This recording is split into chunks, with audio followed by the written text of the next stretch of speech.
What's up? It's Minnie. I know this angle is hard to watch, but my greenhouse is only, an arm span wide. But this is where the magic happens, as they say. So I'm filling seed trays right now. I did soil blocking last year. Sorry about the noise. I did soil blocking last year and I didn't like it for a couple of reasons. I found that I couldn't maintain enough moisture for the seeds, and it was messy and they didn't hold together, and it was just a lot more work than I wanted. So these I found at Dollarama, and they are very thin, but the good thing about these is that they will last for a number of years if you take good care of them. And they have come with this tray, so your soil and your seeds go in this, and this tray is for water. So once you get your soil in there and your seeds started, you just pick this up. You pick this up and you fill the bottom with water. That helps you grow better roots. So yeah, that's not what I want. So we're gonna fill these up, and I have a few seeds here. I have some chamomile and Tulsi, some seeds that I saved, but also some seeds that I purchased. That's what we're gonna plant. Okay, so I have 3 trays filled here. This is not Miracle-Gro, it's just water. If you don't have one of these, I highly suggest it, especially for seedlings. This is a battery operated sprayer. I got this at Dollarama. It's so great, especially for my arthritic hands, but also because you get a very even spray. So I'm gonna dampen all of my little pods.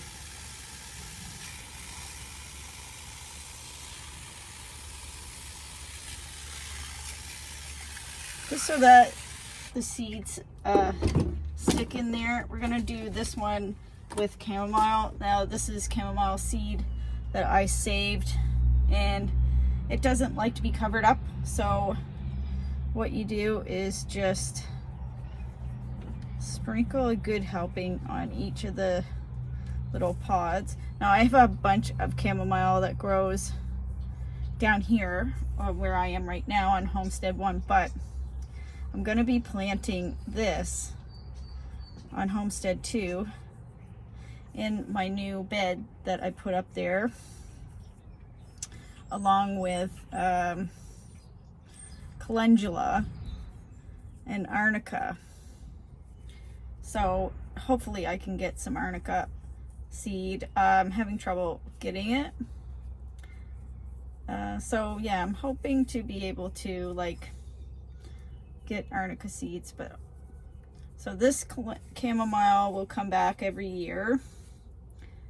It self-seeds, so as long as you leave some flowers on the plant, it'll really just self-seed. And if you're looking for something to fill in your garden and keep out the weeds, I highly recommend planting chamomile.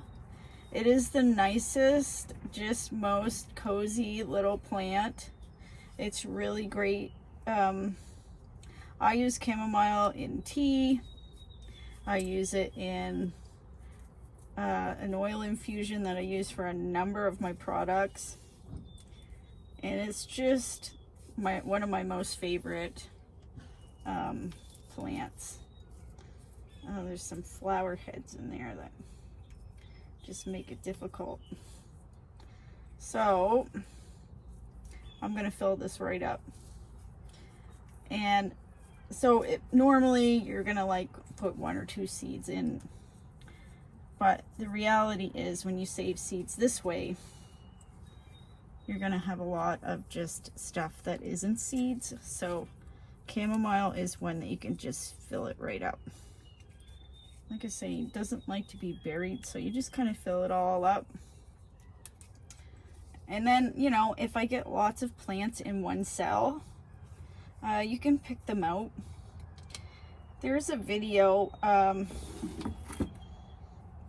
that's like on the BBC, and it's like Gardener's World, if you've ever watched it. But on there you see Monty Don and Carol Klein, and they show very good videos and very good technique for pricking out seedlings. So you just, when you get a little tiny baby seedling and it's too many in one cell, then you can like prick them out and replant them. You got to be real gentle, but you can. So just kind of patting everything in there. They're all stuck to my fingers, so you don't want to waste anything. I'm not going to be leaving these trays in the greenhouse just yet. It's still too cool to keep them out here. So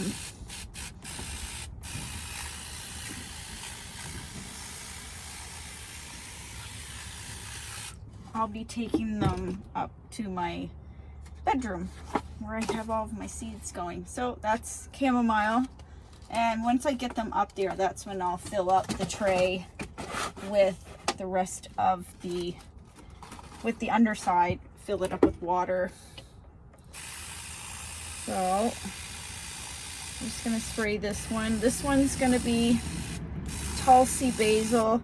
Now I want to grow as much Tulsi basil as I can. I made a tea with it this year. It's absolutely delicious. It's called Gossamer. It has Tulsi basil, it has pineapple sage, it has ginger mint, and orange peel. So I, of course, can't grow oranges, but you know, they're readily available. So I got some organic oranges. I washed them intently, and then I dried them and ground them up. So these are seeds that I saved, which are going to be tricky because they're very tiny.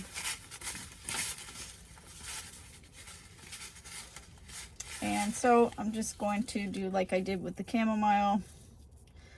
I'm going to kind of put a lot in there, kind of squish it down, and then we'll prick out the extra seedlings, because you'll see once you see the other packets of bottom seeds how tiny they are. And I have a lot more seed trays than this, so I want to do one specific tray with my saved seeds, and then the other trays with the store-bought seeds, which I did purchase from the Incredible Seed Company. They have a lot of really great medicinal seeds and heirloom seeds, all that good stuff. So the smell in here just is amazing. So just gonna do that. This is like, you don't know what you're gonna get, right?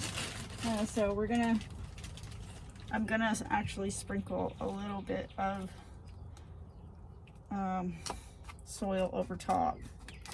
I got this mix from Ivan at Cosby's Garden Center. Ivan is a man with many years of experience, someone I really look up to for his business, for his community spirit. Ivan always hires the students every year, you know, and I remember when I was in school, that was like the first thing you did in spring was see if you could get hired at Cosby's Garden Center. And I was really wanted to get hired. I didn't, but that's okay. So I just covered these over. This is my experimental seed saved from my plants. So we'll see what we get from this as far as germination rates. It's hard to say, right? Not a seed saving expert. I don't know exactly when seeds are right for saving. So what I did was I took my reusable tea bags and I put them over the flowers and I held them over there until I knew that they were dry. And that's how I saved these seeds. Of course, after I believed that they were pollinated. Running out of space. I do have several other things in here on the go. So I'll show you that in a little bit. But I'm gonna finish planting this Tulsi basil and then maybe I'll show you around the greenhouse and then we'll head up to my bedroom and I'll show you my seed starting setup up there. So I forgot that I wanted to show you the size of the Tulsi seeds. Now those are the Tulsi basil seeds. So you can see why I had trouble like seeing if I had any in my spent flowers. They are minuscule. So just sprinkling some in each of these things. Frank is singing in the tree behind me. And it's so nice out here to be here in the greenhouse and quiet and just reflect on my life. You know, I'm really blessed to be living the way I live and be making money off of doing what I love. So my goodness, Frank is super excited out there. So yeah, planting Tulsi seeds, do a greenhouse tour. Hang on. So I wanted to show you a bit of a tour. So these are bayberry seeds.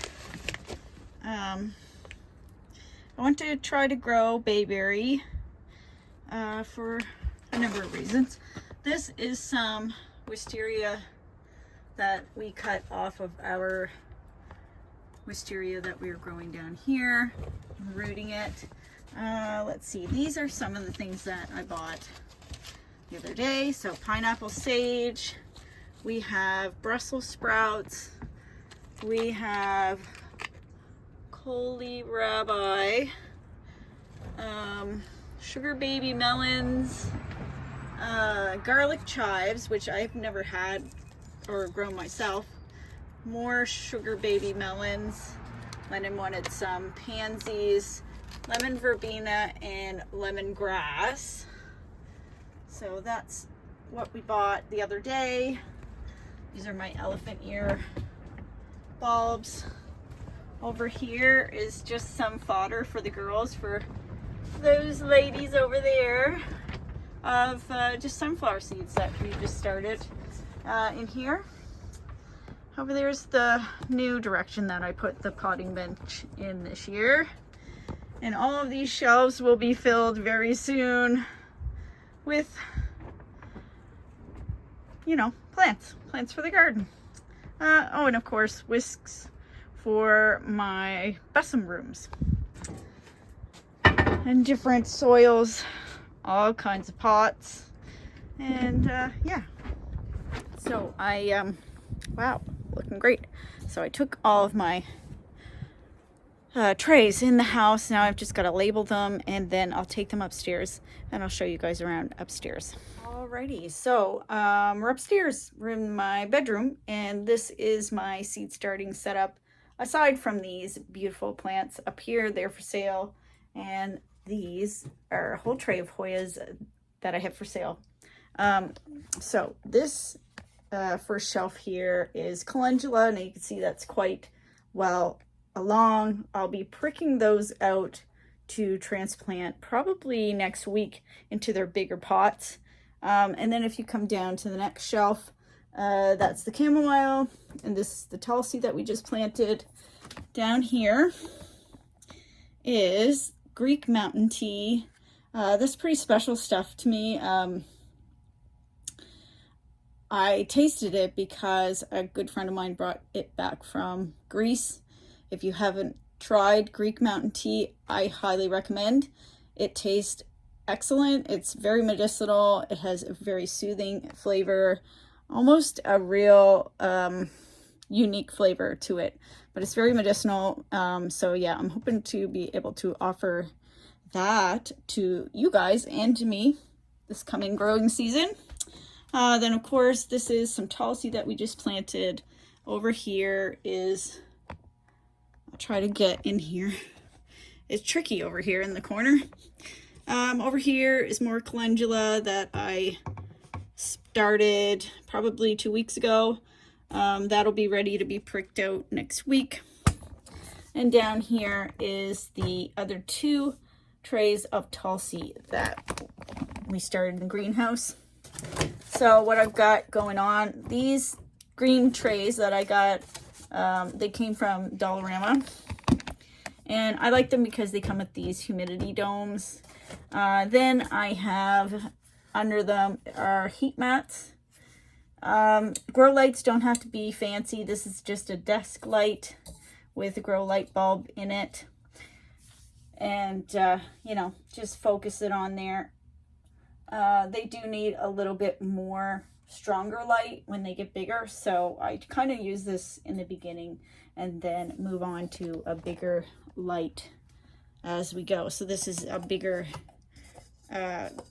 grow light. It's more powerful, so I put that there for the ones that are already growing, which I have to switch this tray around with this one so that these calendula over here on this side get more light. Chamomile, like say, and this is just a grow light just from Amazon, full spectrum.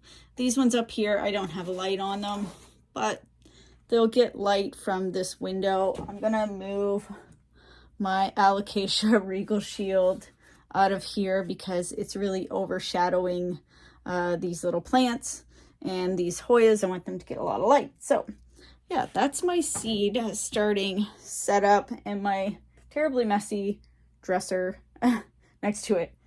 So yeah, just some shelves, grow lights, heat mats, nothing fancy, very minimal. Like I say, when the plants get about this size, then you can prick them out, what's called pricking. So you prick them out and you put them into bigger pots, and flowers and herbs will tolerate that. Tomatoes will tolerate that. Certain vegetables will tolerate that, but you know, not everything will tolerate being pricked out at an early stage in its growth. So you want to make sure if you're doing that method that you do it on something that can handle that kind of stress on their tiny little roots. So yeah, that's it. That's all. And then when they're pricked out, I'll be moving them out to the greenhouse outside to finish their growing, and then they'll get planted into the ground and on from there. But that's my seed starting setup in my bedroom, crazy as it is.